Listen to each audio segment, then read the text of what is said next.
farm, family, community. This is Midwest Farm Weekly. Good morning and thanks for joining us on Midwest Farm Weekly. I'm Melaine Wells. In your news headlines today, despite some wet days, the latest crop report shows that progress remains ahead of schedule compared to previous years. Soil moisture conditions are favorable with topsoil rated 71% adequate and 19% surplus. Corn planting is 22% complete, exceeding last year by 5 days and the 5-year average by 1 day. Early emergence has even been observed in southern Wisconsin. Soybean planting 22% complete, well ahead of last year by 8 days and the average by about 5. With planting season underway, that means plenty of farm equipment is sharing the road. As one of the busiest times of the year begins for farmers, it can also be one of the most dangerous. The State Patrol says it all boils down to 3 things for drivers and vehicles of farm equipment: be alert, be patient, be courteous. I think it's a patience issue for all of us. Farmers aren't very patient either. We don't want to be on the road. I don't think you could find one farmer that would tell you he enjoys moving his equipment down the road. We want to be in the field, so we're impatiently trying to get to the field, and drivers are impatiently trying to get around us. So it works both ways. We have a lot of blind spots, especially when we put our equipment in the transport mode. This equipment's designed for optimum visibility in the field. It's not so in the field, on the road. You literally cannot see if there's a car like right behind this corn planter. We do have a camera back there, but if you get positioned in the wrong place, we still can't see you. Nearly 20% of all Wisconsin farm deaths happen on public roads. For many farmers across the U.S., every day can impact mental health. From unpredictable weather to unpredictable farm prices, they face many challenges. During this Mental Health Awareness Month, John Lauritsen talks with a farmer about his lowest point and the resources that helped him get back on track. The work ethic, you don't quit till the job's done. It's just a way of life. It's a mindset that was instilled in Thomas Duden at a young age. His wife Kristen also grew up putting the farm before everything else. But that mindset can also lead to a fear of failure. We don't want to be the ones that lose Grandpa's farm. 7 years ago, Thomas says things got so bad that he went into a deep depression and made plans to kill himself. The thought behind it was, she can collect the life insurance and pull the farm out of the hole that we're in. It was a dark time. But just before he followed through on that plan, Kristen reached out. The text message, word for word, it said, "Where are you?" It made him stop and think, and then confess to his wife that he needed help, a crucial first step. I was pretty upset or hysterical that morning that he told me. For one, I'm pregnant and my child's not going to have a father. For Thomas and Kristen, talking with a counselor helped them work through their personal and financial problems. We talk a lot more. We both acknowledge each other's situations that are going on around the farm. It's made their family that much stronger. John Lauritsen, CBS News, Princeton, Minnesota. And an important reminder, the Wisconsin Farm Center has free resources, including a 24-hour helpline, and they even offer vouchers for mental health appointments. A local farm is welcoming the community to an open house. Oneida Creek Equestrian and Scanador Farm operate on the same property. The farm side of the business focuses on pasture-raised chicken and beef. The horse side of the business offers lessons, boarding, and hands-on experiences. They have a passion for natural horsemanship. There's just 2 types of training of horses. There's some there's just the cowboy way, and we're just going to get on and roll with it and ride it out basically. And then there's more of we do our groundwork before we get on, and we make sure that they're safe and good before we get on and ride. So I knew I wanted to be sustainable and practice regenerative agricultural practices, and grass-fed, grass-finished beef is something I've always enjoyed. We sell direct to consumer here on the farm, primarily cuts and ground beef, and then I also sell quite a bit wholesale to the Tribal Elder Box program and also the Wisconsin Local Food Producers Agreement. The open house at Oneida Creek Equestrians is Saturday, May 18th from 1 until 6. You can connect with them on social media for full details.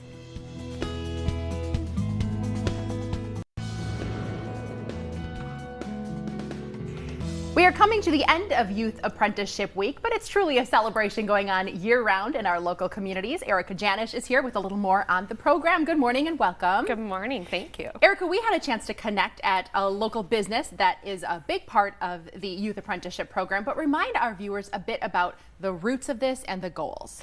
Yeah, so the Youth Apprenticeship Program has been around since the 90s, but really in our area, it's taking off in the last couple of years. Myself and our team, we're in 26 of our area schools, and we are in the schools daily. We work hands-on with our students. We spend time with them. We have students who come to us ranging from they don't know what their career path is, they don't know what they want to do, they're graduating soon, and to help them navigate that, we have students who come to us and know their exact career path that they want to do, but they don't know how to get their foot in the door. And that's where we come in. We connect these students with area businesses that are excited to partner with us. Our area businesses assign mentors to these students to teach and train them the skills that they need to be tomorrow's workforce. And it's a really neat partnership that, you know, benefits both the students and our area businesses. And in a lot of cases, there's a job offer made, right? Yeah, absolutely. 85% of our students get a job offer after they complete their apprenticeship role at the business. Well, congratulations on all of that, and congratulations on an official proclamation. Yes, absolutely. We have a proclamation here from the city of Green Bay. We're very excited. So right now it is actually National Youth Apprenticeship Week, but we are also being recognized specifically in the city of Green Bay. That is officially Youth Apprenticeship Week for Green Bay. And I know there are events that have happened throughout this past week. I was so excited to see there was a signing day happening. You know, a lot of times our athletes get well-deserved attention when they sign and commit to a future plan. These kids are getting that attention too. Yes, absolutely. Luxembourg-Casco High School has started this really neat thing in our area where we do a signing day. We have students who are transitioning to formal registered apprenticeships, and we want to celebrate those students' success. That's what Youth Apprenticeship Week is all about. Our students are the center of everything that we do. They are able to have tables and representative there and parents there, and just to be celebrated for their great accomplishments. Like you said, similarly to our student athletes who have those awesome accomplishments, we want to celebrate our students. Have you seen a big shift in some of our students? Maybe school wasn't the place that they felt like they could shine the brightest. Does this bring them out of their shell? Absolutely. We have a lot of students that don't necessarily want to be sitting in a standard classroom all day, and they are those hands-on learners, those active learners, and they have this opportunity to go out and to get their hands dirty. And we then have this motivation of they see what after graduation can be, and we have this reminder of that's why we're getting this core education in our high school. We see grades go up, we see attendance go up, we see participation go up.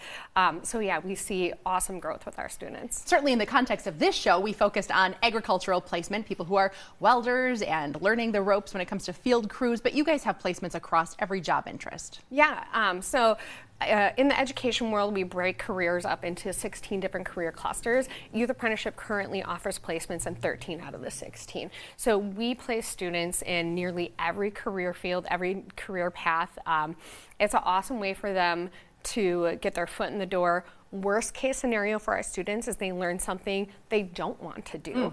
Our students have big decisions and big commitments to make in regards to if they're going to go on to schooling. Some of our students are going into master's, doctorate level planning, and if they get their foot in the door when they're in high school and they learn, this isn't maybe what I want to do, we've saved them years of their time and finances.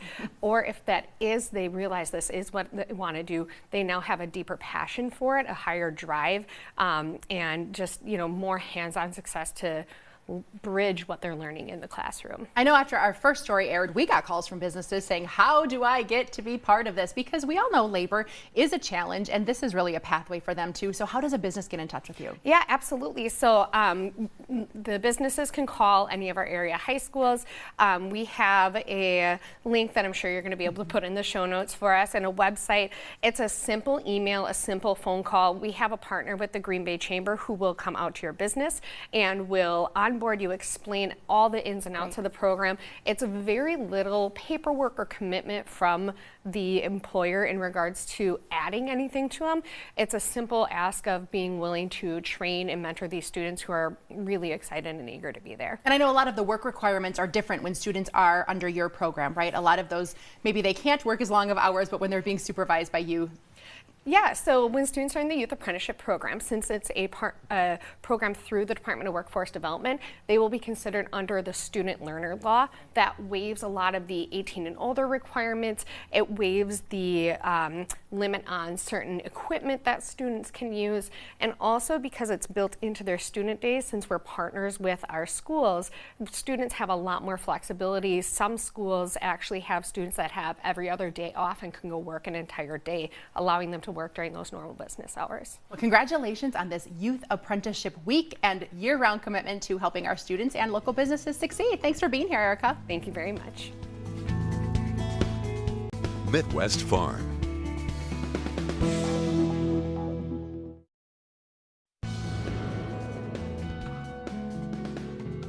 Crops and Soils educator Kevin Jarek is here today with a number of topics impacting producers this spring. Good morning. Nice to see you. Good morning, Elaine. Glad to be here. Yeah, well, as those planters start moving, you are encouraging people to know their numbers. Why is budgeting so important?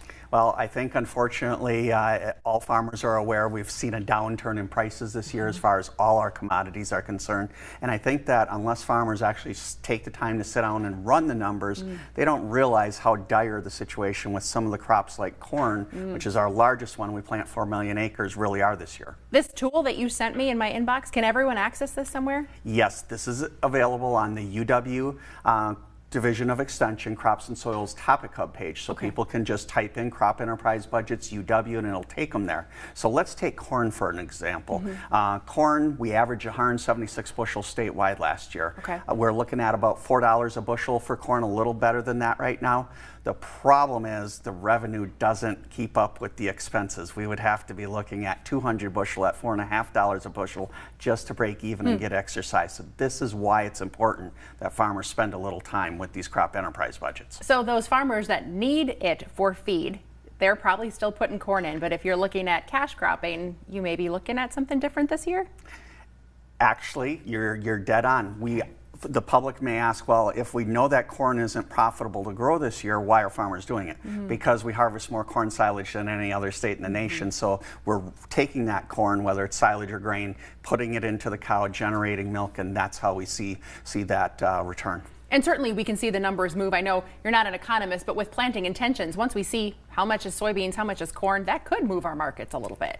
I don't think there's any doubt that we're probably going to see more soybean acreage simply because there's a lower floor as far as the potential for loss in that crop. And with prices improving, we're probably actually maybe in the green a little bit here. But corn is going to be challenging. People need to know their numbers and pay attention to the details. Definitely in the green in our local alfalfa fields, at least from a color standpoint. This is getting pretty mature pretty fast. What have you seen so far? Have we started scissor clips? Let's back up. In February, I had a farmer who actually performed tillage on Valentine's Day. Oh my gosh. So if we look at the alfalfa's been growing since February, we shouldn't be surprised that we're going to start peak scissors clip a week early this year. And so we've been to the fields.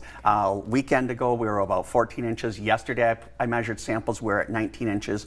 Outagamie County, as well as some of the surrounding UW Extension educators, will be pulling samples here very soon. We're going to start on Thursday with numbers that farmers can take a look at where that hay is. And certainly when it comes to budgeting, kind of going full circle in our discussion, if you're planting new seeding this year, you need to make sure that you're paying an appropriate amount when it comes to your land rent and what you're expecting to get out of that first year, right? Absolutely. So it all circles back to profitability, crop enterprise budgets. I had a farmer who called me and was offered the opportunity to have this land available to plant an alfalfa crop and a nurse crop. Well, when you look at establishing alfalfa under normal conditions, by the end of the growing season, even with the harvested feed, you're going to be $300–400 in the red. And so, again, knowing these numbers and understanding what you're getting out of that first year. Now, the good thing with alfalfa is you get one first full year of production after that, and you're in the black immediately. So, but it's these types of questions that if everybody knew this, I wouldn't be getting these calls. Interesting. We round things out with manure hauling in 2024.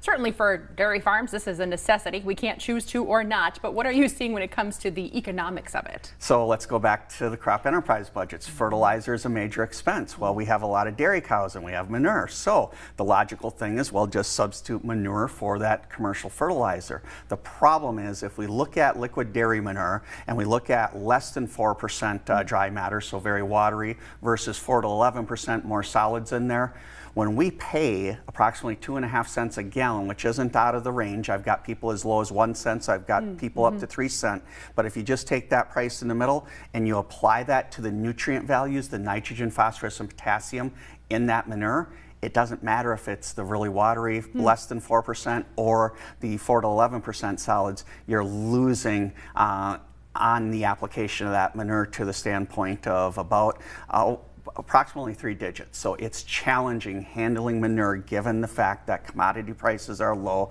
and it's something that, now, don't get me wrong, manure has a ton of additional benefits, but when the public asks why agriculture is challenging financially right now, that's one of the reasons. If we are looking to tap into these spreadsheets, I'm going to have a link for you to click your way there. Your team has made it as easy as a spreadsheet gets. If these numbers are all kind of jumbled around right now, you can go in there, fill it out for your farm, and see if everything is penciling out the way that you want it to. Kevin, we will check in with you as the scissor clip results come in so that we're making sure we harvest at our peak quality. Thank you for being here today. Thank you again so much, Melaine. Welcome back to Midwest Farm Weekly. After more than a year of planning, the Wisconsin Department of Agriculture, Trade, and Consumer Protection has selected Haley Heinzel of Oconomowoc as Wisconsin's 77th Alice in Dairyland. The finals were held last weekend at Stone Harbor in Sturgeon Bay, marking just the second time Door County has hosted this statewide event. Alice alumni, those who have held the position in the past, were just part of the large group gathered to celebrate the finalists. The rigorous job interview included weeks of interviews and projects, including preparing media campaigns for the Something Special from Wisconsin program. In this position, Heinzel will work for the contract for a year as a full-time communications professional, educating the public about the importance of agriculture in Wisconsin.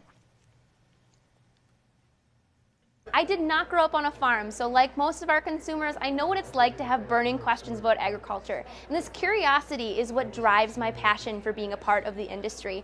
I joined FFA in high school, and after milking a cow for the first time in 2018, I just knew agriculture was my passion.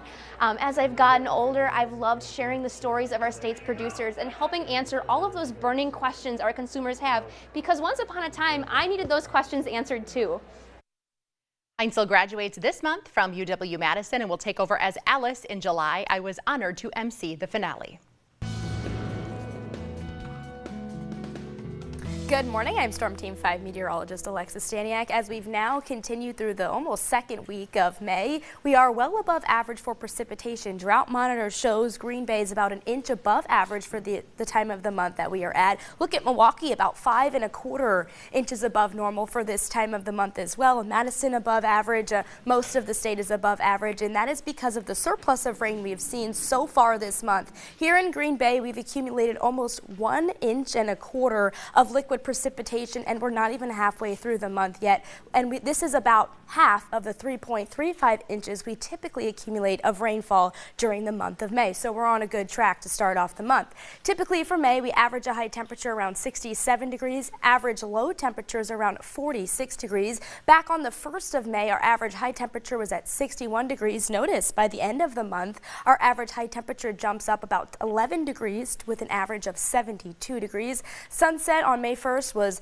just before 8 p.m. and now sunset by the end of the month will be just shy of 8:30 in the evening. Now as we head through the next week and a half, looks like we will start to accumulate more liquid precipitation as well. GFS model here kind of showing we'll see about 1.25 inches to even 1.5 inches of rainfall to come through over the next week and a half. So the Climate Prediction Center does have us in this above average category for precipitation as we head into the next week to even 2 weeks. And actually most of the United States from the central part of the country all the way further east is in this above average category for precipitation. And we are in an above average category for temperature as well. While we have been a little bit cooler this past week, we do start to jump up in temperature as we head towards the middle to end of the month of May. 65 on Saturday, still cooler. Big jump on Sunday, 75 degrees, 72 for Monday. One cool day Wednesday, and then notice after that our high temperatures jump back up to more consistently in the upper 60s and low 70s. Now the climate prediction outlook has